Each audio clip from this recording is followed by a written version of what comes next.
John Williams, in your wildest dreams, you never imagined anyone would be calling you out. But I'm here to do just that. You ripped yourself off with your Harry Potter theme. But it's okay. We all still love you. And both themes are amazing. I love that this movie starts with Pesci inside. How'd he get in? Doesn't matter. He's shifty. Anything to do? I got something for you to do. You can pick up those micro machines that are all... Micro machine shadowing. Did I burn down the joint? I don't think so. There really is something about Macaulay Culkin and the way Kevin McAllister was written. He's just a real kid. He's not the idealized child that we often got in the 80s. Just some of the ways this house feels real and lived in. You'll often notice main characters sitting in the background of shots even if they're not actually in the scene. Also, Jeff says Buzz's name and he turns around. What the French call les incompetents. French lessons. When I grow up and get married, I'm living alone. Planning for your future. Of all the red herring villains in movies, Old Man Marley is one of the greats. The silent serial killer who ends up saving the day. You might think they're setting up a 30 minutes or less joke with this crazy pizza delivery driver, but it's actually just to start the statue gag. Getting to work with your real life brother. How come you didn't bring more cheese pizzas? You'll get yours. We're here. Intuition. In every previous viewing of this movie, I've always felt bad for Kevin. The movie paints him as a victim, but in reality, Kevin is a little brat. 12 minutes into this movie, and he's called his uncle a jerk, talked back to his parents, almost broke his aunt's neck by not picking up after himself, used a glue gun unsupervised after being told not to, ruined his father's new fishing flies, called his brother puke breath, tried to tackle his other brother, been sarcastic, called his mom a dummy, tried to manipulate his mom, and finally wished his family away. He deserves to be left home alone. Just in case you weren't sure where this movie takes place, that's the Chicago City flag. And the Windy City lives up to its name. For a movie about an 8-year-old holding off 2 grown men from robbing his house, it has a pretty airtight setup. It all starts when Kevin tries to spear Buzz and is sent to the 3rd floor for the rest of the night. During the commotion, his passport is thrown out so no one would notice that they had an extra at the airport. The storm knocks out the power, which makes everyone oversleep and rush out the door. Then Mrs. McAllister delegates counting the kids to her niece Heather, who counts the little jerk neighbor kid who is rifling through someone's luggage. They race through the airport and then are seated apart from the kids. The phone lines are out so they can't get a hold of Kevin once they land, and he's forced to take matters into his own hands. Oh, it's my brother's house. He'll take care of it. Come on. Traveler's check. Look what you did, you little jerk. I kind of feel bad for Jerry Bammon, the actor playing Uncle Frank. It leaves in 45 minutes. Champagne, please. It's free, isn't it? Put them in your purse. Go ahead. Almost everything out of his mouth is something negative or stingy. Still, consistent character win. Fill it up. Another tiny detail that adds to authenticity is Kevin's bedhead hair. He wished his family away, and the first thing he does is jump on the bed while eating popcorn and run around the house yelling. Buzz, your girlfriend. Woof. Have to give Chris Columbus credit for not ruining some poor girl's life and becoming the ugly girlfriend from Home Alone. He actually cast a boy and put him in a wig. Ooh, remember starting lineup figures? I actually don't, but Anti-Stormtrooper aim. The sequel to this movie would inspire a brand new song. Mom! When my wife was 17 years old, she threw a party at her parents' house that had to be broken up by the police. It wasn't really her fault, and she spent most of the time crying. My mother-in-law was out of the state on vacation, and without anyone saying anything to her, woke up in the middle of the night knowing that something was wrong and decided to call. So before you question this scene, don't doubt a mother's intuition when it comes to her child being upset and needing her. Kevin! Great quick thinking. I can't say that would have been my first thought. The face of someone realizing she may not be able to count to 11. In between my toes and in my belly button. Cleanliness. And the true dangers of good hygiene. So many of Kevin's traps are set up earlier in the movie, like the micro machines and the spider. I'm a criminal. Admitting when you're wrong. Snakes. I don't know no snakes. Snakes. Why did it have to be snakes? Always thinking safety first, this shot was actually shot backwards. Kevin walks backwards towards the van, yells, and then the van backs away. 3 reasons. A, 2, D. Now, that's a counting win. Shut up. Conquering your fears. Where the hell am I? Scranton. Apparently people think this is Elvis Presley? So, I guess inspiring ridiculous conspiracy theories decades later is a win. If I have to sell my soul to the devil himself. What? John Candy is always a win. Even if he is technically the devil coming to her rescue in this scenario.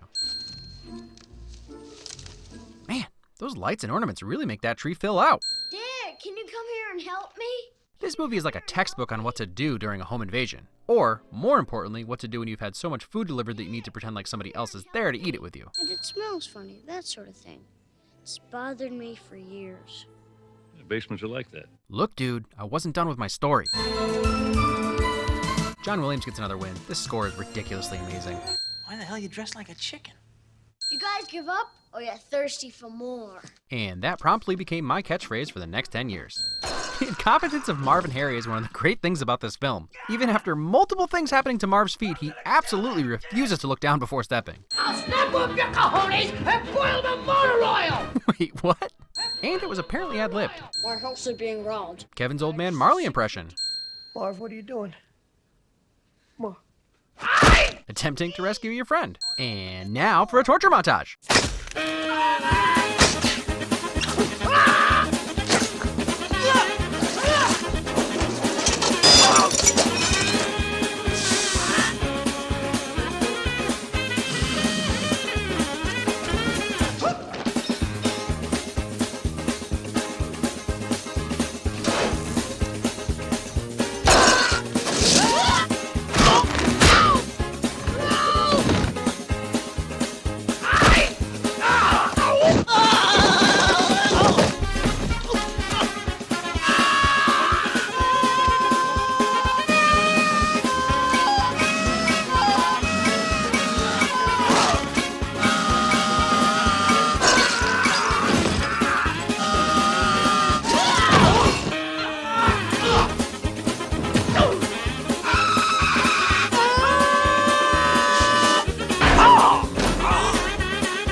There he was. Apparently he was there alone all day with a corpse. Now, he was okay, you know, after 6-7 weeks. This entire conversation between Catherine and John is ad-libbed.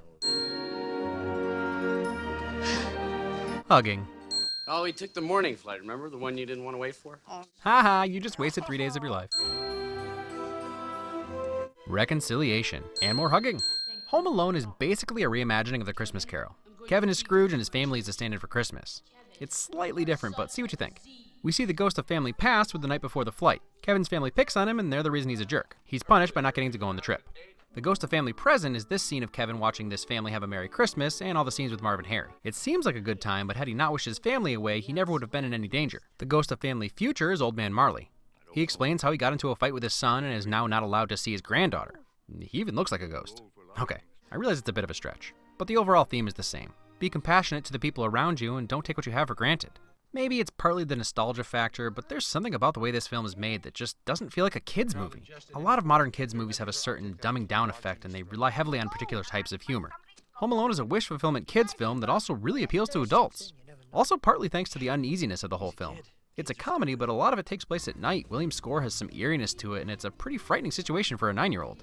Not much else really needs to be said about this movie. Everything about it is pure joy. In fact, it was so good that when they went to make a sequel, they literally copy and pasted the storyboards and replaced a few locations' names and faces. Coincidentally, I actually prefer Lost in New York to this one. But enough with all that sappiness. Let's talk about something much more important. John Hughes has done some memorable films, and Chris Columbus would go on to do the same. But when it came time to make a Christmas movie, they did not want there to be any confusion about what time of year it was and what holiday was right around the corner. This movie is filled to the brim with red and green. How Christmassy is it, you ask?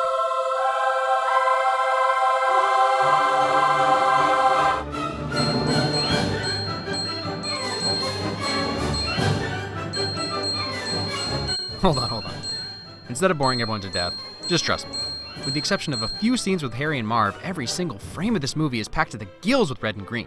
I counted. There are 236 unique red and green colored items in this movie, including Harry's hand and Marv's face. Even when they go to France, the red and green follow them, and that's not counting any repeats. Every wall, carpet, and piece of furniture the McAllisters own is Christmas themed. So I'd say our director had it covered.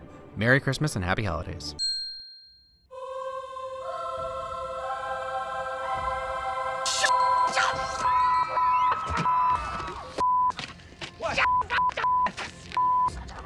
What? A little